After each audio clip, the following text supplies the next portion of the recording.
Le secret du mystère. Yves Lignon, Louis Bénédit.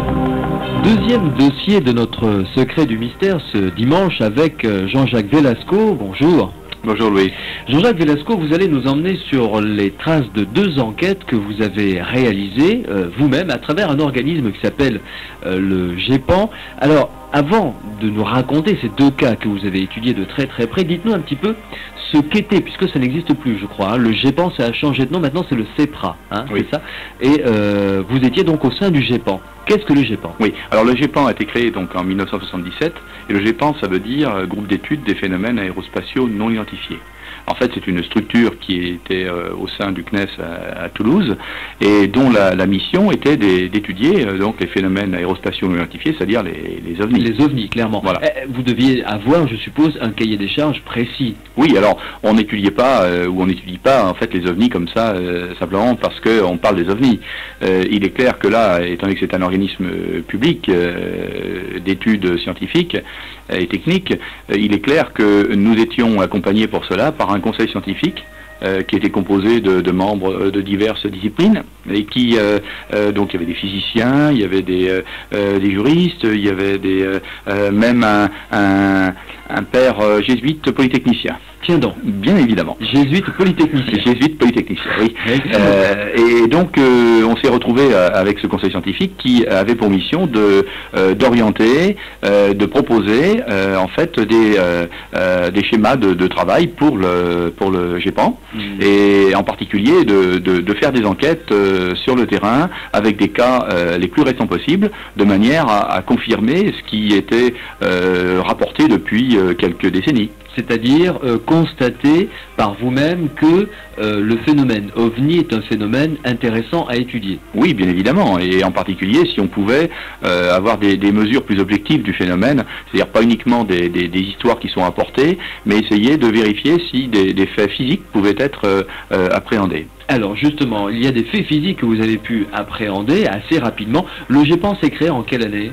1977, le 1er mai 1977. Et le premier cas que vous allez nous raconter tout à l'heure, donc date de 1979, je crois d'ailleurs pour la petite histoire que c'est le premier cas sur lequel vous avez enquêté complètement. Oui, c'est effectivement, c'était une première pour moi, puisque à cette époque-là, je faisais partie de l'équipe de Claude Poher, mais je travaillais essentiellement sur un simulateur d'OVNI qui consistait donc à essayer de reproduire optiquement les observations qu'avaient fait les gens. Et parallèlement à ça, je commençais à travailler sur les enquêtes sur le terrain et en particulier sur l'analyse des traces.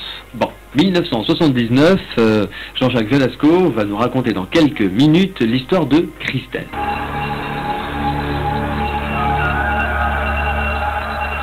Christelle, c'est le titre du premier cas sur lequel s'est penché Jean-Jacques Velasco. Je veux dire, s'est penché.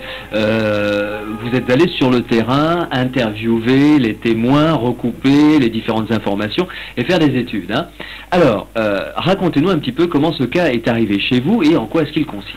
Oui, eh bien, ce cas est tout à fait intéressant puisque c'est la première fois où l'ensemble des équipes qui étaient donc préparées pour faire des interventions, donc faire des enquêtes, s'est rendu sur les lieux, disons quelques jours après un cas.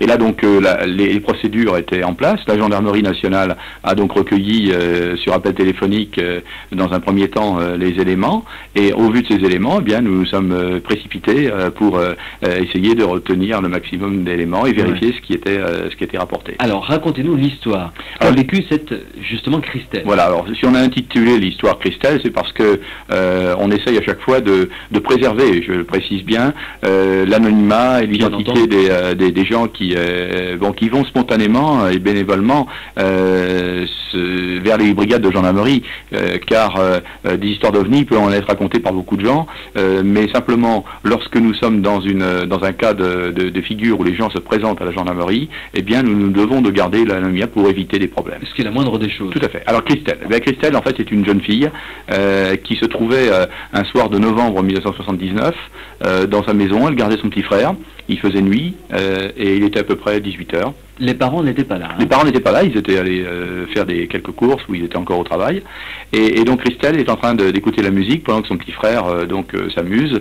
Et à ce moment-là, elle va apercevoir par la porte-fenêtre de la maison dehors des lueurs qui sont des lueurs de couleur verte et rouge, et puis elle va voir une espèce de lumière qui accompagne ces lueurs, qui est beaucoup plus intense, qui est blanche, et elle va voir le contour en fait de à peu près à une cinquantaine de mètres de chez elle d'un objet qui se trouve dans le champ en face. Et à côté de cet objet, elle va deviner une espèce de forme qu'elle dira plus tard est un petit bonhomme de couleur argentée. Et donc là, elle va être vraiment prise de panique, parce que devant chez elle, il passe de temps à autre des voitures, mais là c'est la nuit noire, et puis cette forme, cet objet qui est à quelques dizaines de mètres, la surprend, elle commence à être effrayée, elle prend son petit frère dans les bras, et elle va se diriger vers la maison voisine, qui se trouve juste à côté. Donc elle va passer devant sa propre maison en laissant les lumières allumées, et là elle va se précipiter chez la voisine. La voisine va voir arriver cette petite fille qui a une dizaine d'années avec son petit frère dans les bras, et elle va percevoir elle aussi, mais très très rapidement, la lueur qui se trouve donc à quelques dizaines de mètres. Et à ce moment-là, donc elle va rassurer la petite fille, parce que vraiment elle la trouve effrayée. Voilà pour l'observation, tout simplement. Bien. Nous allons revenir donc sur l'analyse de ce cas. Christelle a vécu une début de soirée en 1979 pour le moins mouvementé. Vous nous le racontiez tout à l'heure, Jean-Jacques Velasco. Alors, c'est vrai que la première question qui vient à l'esprit, elle a 10 ans, elle est toute seule chez elle, donc on peut dire fantasme, imagination d'enfant, pourquoi pas, ce qui est tout à fait plausible d'ailleurs. Mais la voisine a vu la même chose. Oui, la voisine a vu la même chose, et en plus, ce qui est important, c'est que donc les parents vont entrer, les parents vont voir la fillette dans cet état, vraiment vraiment effrayés. Vraiment effrayés. Donc ils vont se rendre, enfin ils vont appeler la gendarmerie, parce que ils connaissent bien leur petite fille, hein, elle est très sage, elle travaille très bien en classe, donc c'est pas une gamine qui peut qui est mythomane, hein, qui a tendance, au contraire, elle est très sérieuse, et par conséquent ça perturbe les parents, et donc ils veulent absolument signaler ce fait. Alors ce qui est important, c'est que là, étant donné qu'on avait affaire à une enfant, on a voulu quand même être accompagné de psychologues, de personnes qualifiées et compétentes, puisque le conseil scientifique nous avait demandé de mettre en œuvre nos méthodologies et nos procédures. C'est ce que nous avons fait au cours de cette enquête, d'autant plus que la gendarmerie va constater, en fouillant dans l'environnement et à l'endroit présumé où se trouvait l'endroit présumé de l'observation par la fillette, elle va trouver en fait une trace sur le sol qui pourrait correspondre en fait à l'endroit où se trouvait l'OVNI en question.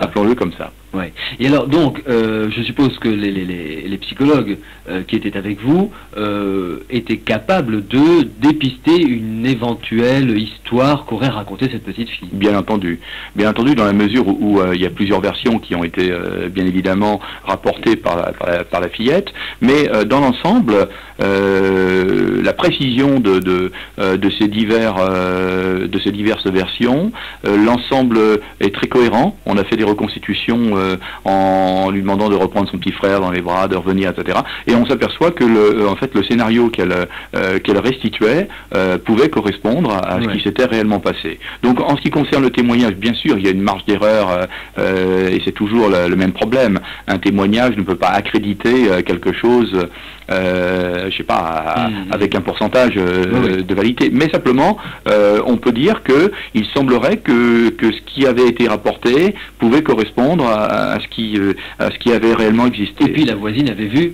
quelque chose, elle aussi. Elle le confirmait. Voilà. Et ça, je crois que cela dit, il y avait des traces. Oui. Alors ça, les traces, c'est intéressant dans la mesure où c'était la première fois que nous intervenions sur des traces. Et là, qu'est-ce qu'on a constaté? Tout d'abord, la localisation des traces.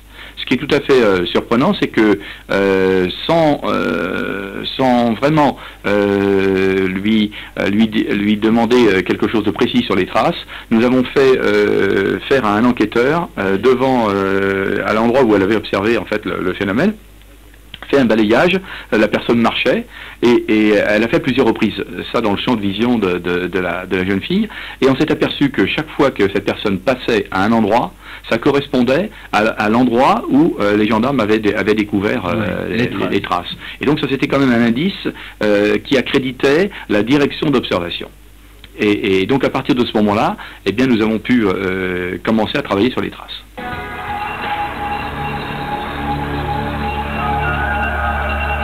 Revenons, Jean-Jacques Velasco, sur le cas de Christelle, qui était le premier cas terrain sur lequel vous avez enquêté. Donc nous en étions à l'analyse des traces. D'abord, à quoi est-ce qu'elle ressemblait, cette trace laissée par un ovni? Oui, alors... c'est vrai que c'était la première fois que nous intervenions, donc on ne savait pas trop quel pouvait être le type d'intervention à faire sur ces traces. En fait, on s'est trouvé confronté à quelque chose qui correspondait simplement à de l'herbe qui avait été fortement perturbée par quelque chose, puisqu'on constatait que à l'endroit présumé, par exemple des brindilles de petits arbustes qui étaient sur place étaient disséminés et qu'il y avait en fait de l'herbe également qui restait couchée, alors que tout autour on voyait très bien que le champ, la friche était tout à fait normal, qu'il n'y avait pas cette espèce de bouleversement au niveau des végétaux.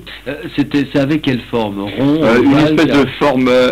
D'abord, il y avait une pente de terrain, donc il faut bien se dire que si l'objet était stationnaire à l'horizontale, on pouvait effectivement voir que ça faisait une espèce de forme ovoïde ou une espèce de forme triangulaire qui pouvait correspondre en fait à quelque chose qui aurait été horizontal au-dessus du champ. Ouais. Ceci étant, ça pouvait, on voyait nettement l'effet de pente qui apparaissait, puisqu'à certains endroits, vers le haut, en fait, on voyait bien que l'herbe était beaucoup plus marquée, beaucoup plus couchée, qu'elle ne l'était plus bas. Est-ce que vous avez fait des analyses pour retrouver des choses? On a essayé de faire des analyses pour déterminer en fait le taux d'hygrométrie, de l'humidité sur les herbes, etc. Mais on n'a pas encore, on le fera plus tard, bien sûr, dans d'autres enquêtes, on n'avait pas encore notamment des laboratoires de biologie végétale qui pouvaient faire des investigations poussées au niveau des je dirais presque moléculaires. Donc là, c'est une première enquête qui a simplement permis de montrer un constat sur une éventuelle trace qui aurait été en relation avec le phénomène.